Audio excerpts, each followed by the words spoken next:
Hello everyone. In this class we are going to learn the temperature of inversion. What is the meaning of temperature of inversion? Okay, we already learned the Joule-Thomson effect, that is the when gas under constant pressure is forced through a insulated porous plug to a region of lower constant pressure, its temperature get changes. This is called the Joule-Thomson effect, and this process is also known as the throttling process.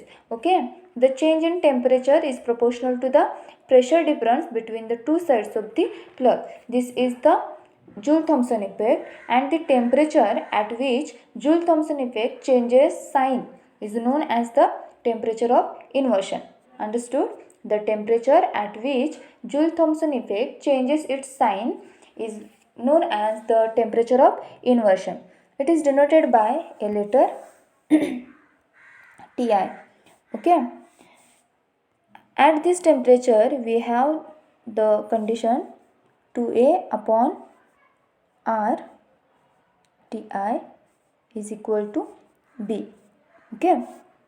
From this, we can calculate the Ti is equal to 2A upon R into B. But the critical temperature is 8A upon 27 into R into B. Okay. Hence, we get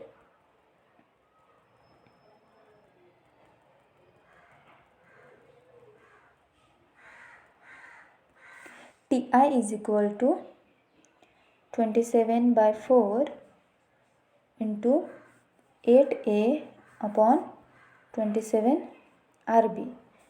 This is the critical temperature Tc, and calculating this we get 6.75. Hence we get Ti is equal to 6.75 into Tc.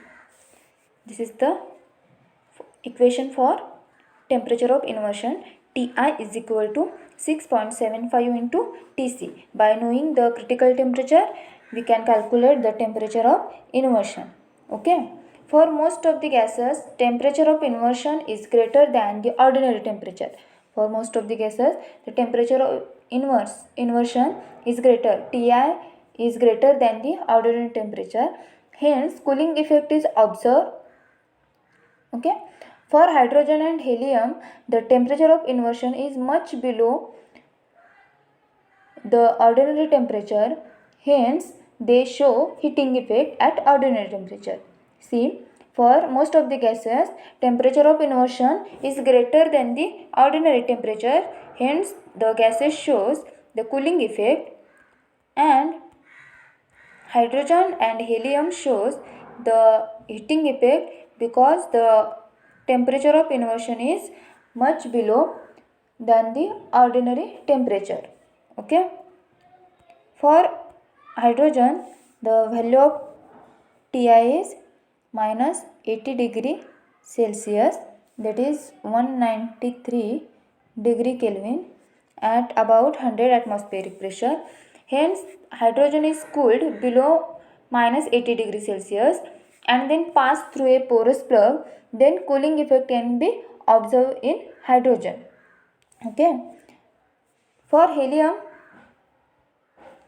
the temperature of inversion is 35 degree Kelvin. Hence, at ordinary temperature, it shows heating effect. Okay. This is regarding the temperature of inversion.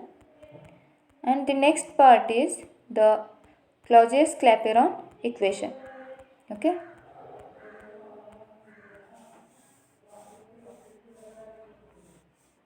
Clausius-Clapeyron equation.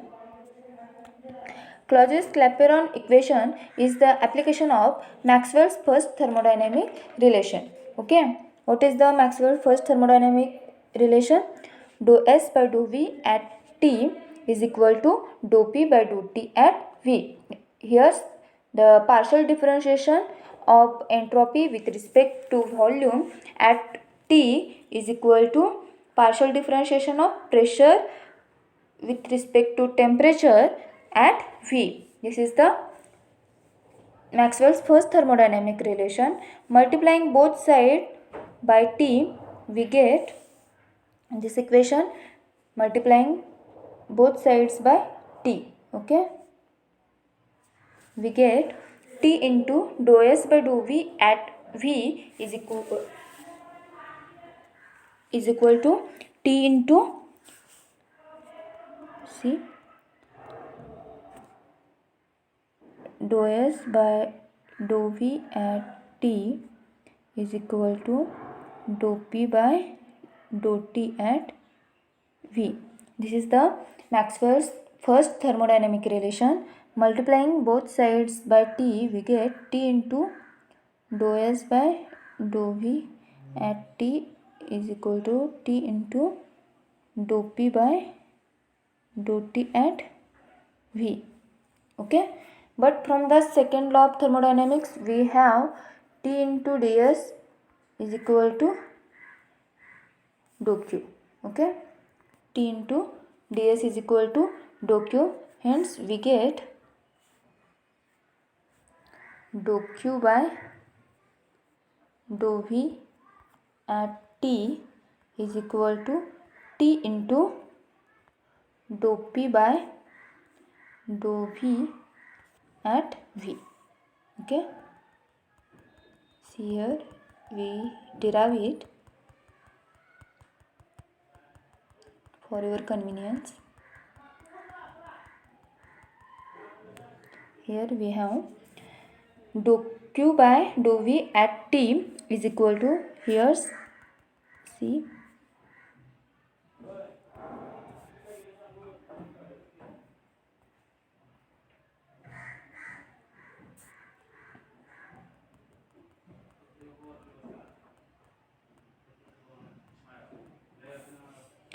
T into ds is equal to dou Q. Okay, hence we can put here the value of T into ds is equal to dou Q. We get dou Q by dou V at T is equal to T into dou P by dou V at V. Here's the quantity dou Q by dou V at T. This quantity represents the quantity of heat absorbed or liberated per unit change in volume at constant temperature. Here's the quantity dou Q by dou V at T represents the quantity of heat absorbed or liberated per unit change in volume at constant temperature. This means that at constant temperature, the heat absorbed or liberated brings out simply a change in volume of substance. Therefore, this amount of heat absorbed or liberated at constant temperature must be latent heat. Okay.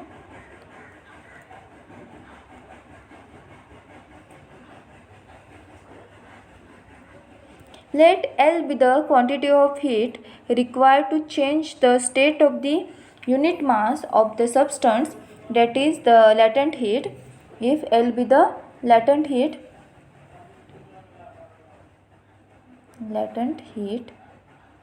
okay, we get L is equal to dou Q and V2 minus V1 is equal to dou V. L be the latent heat, that is the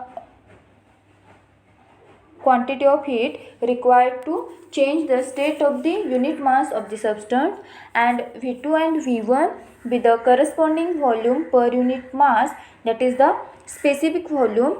Hence we get L is equal to dou Q and V2 minus V1 is equal to dou V, that is the specific volumes. Then putting these values in equation first, we get dou Q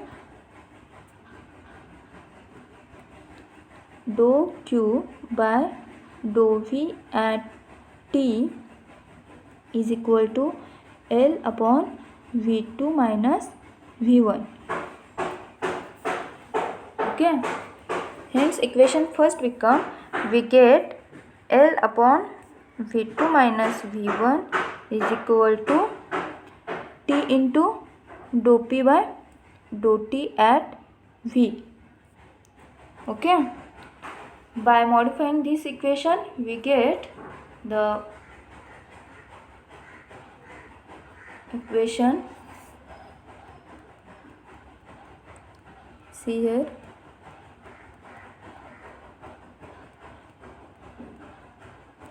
dP by dt is equal to L upon T into V2 minus V1.